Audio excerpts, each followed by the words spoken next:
Praise the lord. చాలామంది వారి జీవితంలో ఓడిపోవడానికి, వారు అనుకున్నవి సాధించలేకపోవడానికి, ఆశీర్వాదాలు పొందుకోలేకపోవడానికి గల ముఖ్యమైన కారణం ఏంటంటే ఒంటరితనం. వారికి సహాయం చేసేవారు లేక, వారిని బలపరిచేవారు లేక, వారిని ప్రోత్సహించేవారు లేక, వారి పనిలో ఎంకరేజ్ చేసేవారు లేక చాలామంది వారి జీవితంలో ఓడిపోతూ ఉంటారు. నిజమే. ఈ మాట వింటున్నప్పుడు మీకు కూడా ఉన్న సమస్య ఏదైనా? అవునండి, నిజంగానే నేను కూడా ఒంటరి వాడిని అయిపోయాను. అందరూ ఉన్నారు, కానీ ఎవరు కలిసి రావడం లేదు, ఎవరు నాకు సహాయం చేయడం లేదు, ఎవరు నన్ను ప్రోత్సహించడం లేదు అనే పరిస్థితిలో ఉన్నావా? ఇలాంటి ఒక వ్యక్తిని పరిశుద్ధ గ్రంథంలో చూపించి ఈరోజు మీకు ఒక శుభవార్త చెప్పాలని ఆశపడుతున్నాను. యోహాను సువార్త 5వ అధ్యాయంలో మనందరికీ బాగా తెలుసు, బెతెస్దా కోనేరు ఉంది, దానికి 5 మంటపాలు ఉన్నాయి. దేవదూత వచ్చి నీళ్లు కదిలించినప్పుడు ఏ రోగి ముందు దిగుతాడో ఆ రోగి బాగుపడే సందర్భాలు ఆ కోనేటిలో జరుగుతున్నాయి. అలాంటి స్థలంలో 38 సంవత్సరాల నుండి వ్యాధిగ్రస్తుడైనటువంటి ఒక వ్యక్తి అక్కడ పడి ఉండడాన్ని మనం వాక్యంలో చదువుతున్నాం. యేసుప్రభు వారు అడుగుతున్నారు, నీవు స్వస్థపడగోరుచున్నావా?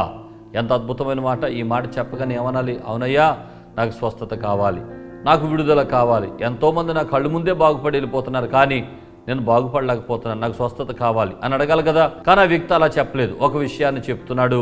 7వ వచనం చదువుదాం చూడండి ఒకసారి. ఆ రోగి, అయ్యా, నీళ్లు కదిలింపబడినప్పుడు నన్ను కోనేటిలోనికి దించుటకు నాకు ఎవడనో లేడు గనుక నేను వచ్చినంతలో మరి ఒకడు నాకంటే ముందుగా దిగునని ఆయనకు ఉత్తరం ఇచ్చాను. అయ్యా, నాకెవ్వరూ లేరయ్యా, నాకెవరూ సహాయం చేయలేదు. నీళ్లు కదిలించినప్పుడు వెళ్ళాలని ప్రయత్నం చేస్తున్నాను, కానీ ఒక్కరు కూడా నాకు సహకరించి ముందుకు తోయడం లేదు. నేను వెళ్లే లోపుగా నాకంటే ముందు మరొకడు దూకేస్తున్నాడు, వాడు స్వస్థత పొంది వెళ్ళిపోతున్నాడు అనే మాటను యేసు ప్రభు వారితో చెప్తున్నాడు. నా ప్రియమైన దేవుని బిడ్డ, ఈరోజు నీది కూడా అదే పరిస్థితి. అనేక మంది చుట్టూ ఉన్నారు కానండి, ఎవరూ సహాయం చేసేవాళ్ళు లేరు. నేను కూడా ఒంటరి వాడిగా కనబడుతున్నాను. అందరూ ఉన్న అనాథిలాగా నా బ్రతుకు మారిపోయింది. ఎవరు నా జీవితంలో ఏ సహాయం చేసేవారు లేరు. నా జీవితంలో కూడా నెమ్మది లేని పరిస్థితుల్లో నేను ఉంటున్నాను అని ఎవరైనా కలవరపడుతుంటే ఈరోజు శుభవార్త. అదేంటో తెలుసా? ఆ వ్యక్తిని దర్శించిన యేసు ఈరోజు నిన్ను కూడా దర్శిస్తున్నాడు. ఈరోజు నీ అవసరతలో ఆయన నీ దగ్గరకు వచ్చాడు. ఈరోజు నిన్ను దృష్టించుచున్న దేవుడు. ఒక అద్భుతమైన మాట చెప్తాను. ఆయన సమస్తమును ఎరిగినవాడండి, అన్నిటినీ ఎరిగినవాడు. 6వ వచనంలో ఆ మాట మనం చదువుతాం. ఒకసారి చూద్దాం ఆ వచనాన్ని.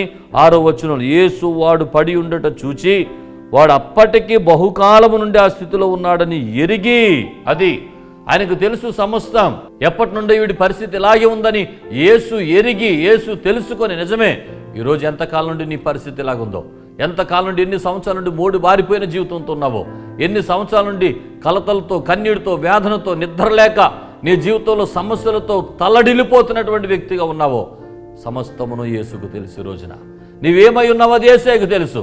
నీ జీవితం యేసుకు తెలుసు. ఆ వ్యక్తిని ఎరిగిన దేవుడు నిన్ను కూడా ఎరిగిన దేవుడే. ఆయన నిన్న నేడు నిరంతరం ఏకరీతిగా ఉన్నవాడు. అప్పుడు అద్భుతాలు చేసిన దేవుడు ఇప్పుడు కూడా అద్భుతాలు చేయగలిగిన వాడు. కనుక నా ప్రియమైన దేవుని బిడ్డ, యేసయ్య దగ్గరకు వచ్చి ఒక్క మాట, అవును ప్రభువా, నాకెవ్వరూ లేరయ్యా, నాకెవ్వరూ సహాయం లేరయ్యా, నీవే నాకు ఆధారం, నీవే నాకు సహాయం చేయాలి అని ఆ వ్యక్తి కోరుకున్నట్లుగా యేసయ్య దగ్గరకు వచ్చి ఒక్క మాట అడిగితే తప్పకుండా ఆ వ్యక్తిని ముట్టి స్వస్థపరిచి లేచి నీ పరుపెత్తుకుని నడవమంటే ఆ వ్యక్తి పరుపెత్తుకుని దేవుని నామాన్ని ఘనపరిచాడు. నా ప్రియమైన దేవుని బిడ్డ, నీ స్థితిని మార్చడానికి, నీ పరిస్థితిని మార్చడానికి, నీ ఒంటరితనాన్ని తీసివేయడానికి, అనేకులున్న ఎవరు సహాయం చేయలేని నీ పరిస్థితి నుండి నిన్ను విడిపించడానికి, నిన్ను విమోచించడానికి ఈ రోజున పరిశుద్ధాత్మ దేవుడు నీ కొరకు ఒక ఆలోచన కలిగి ఉన్నాడు. ఒక్కసారి ప్రభు దగ్గరకు వచ్చి, ప్రభువా, నా జీవితాన్ని దర్శించండి, నాలోనికి రండి నాయనా, నా జీవితంలో అద్భుతాలు జరిగించండి, నా హృదయాన్ని నీకు ఇవ్వాలని ఆశపడుతున్నాను, నా జీవితాన్ని నీ ముందు పెట్టేస్తున్నాను ప్రభువా, నన్ను ఆశీర్వదించండి అని అడగలిగితే, నువ్వు ఏ పరిస్థితుల్లో నుండి లేవలేకపోతున్నావో ఆ పరిస్థితి నుండి రోజున దేవుడు నిన్ను పైకి లేపి ఉన్నతంగా ఆశీర్వదిస్తాడని దేవుని సేవకునిగా తెలియజేస్తున్నాను. అలాంటి కృప దేవుడు మీకు అనుగ్రహించునుగాక.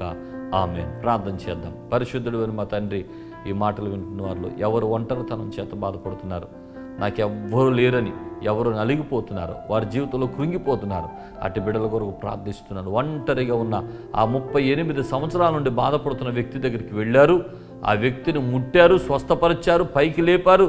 ఈరోజు ఎవరలాంటి పరిస్థితులు ఉన్నారు? అనేక సంవత్సరాలుగా వారున్న స్థితి నుండి పైకి లేవలేక, అభివృద్ధి చెందలేక, ఆశీర్వాదం పొందలేక, వారి జీవితంలో ఉన్నతమైన స్థితికి చేరలేక నలిగిపోతున్నారు. అయ్యా, నన్ను కొంచెం కూడా ముందుకు తోసేవారు లేరు, ప్రోత్సహించేవారు లేరని వారిగానే కుమిలిపోతున్న వారు ఎవరున్నారో అలాంటి వారిని మీరు దర్శిస్తున్నందుకు కొరకు స్తోత్రాలు. మీరు బలపరచండి, ప్రతి ఒక్క బిడ్డను ముట్టండి. ప్రతి విరోధమైన ఆత్మ యేసు అధికారం కలిగిన నామమున బంధిస్తున్నాను. నీ ఆత్మతో బలపరిచి శక్తి కలిగిన కార్యాలు జరిగించి మీరే మహిమ ఘనత ప్రభావం పొందుకురమని యేసు అతి శ్రేష్టమైన నామమున వేడుకుని ప్రార్థిస్తున్నాం మా పరమ తండ్రి. ఆమేన్, ఆమేన్. మన తండ్రి అయిన దేవుని ప్రేమ, కుమారుడైన యేసుక్రీస్తు వారి కృప, పరిశుద్ధాత్మదేవుని అన్యోన్య సహవాసము, సమాధానం ఆయన బిడ్డలమైన మనకందరికీ ఆయన రాకడ పర్యంతం సదా తోడే నడిపించునుగాక. ఆమేన్, ఆమేన్, ఆమేన్.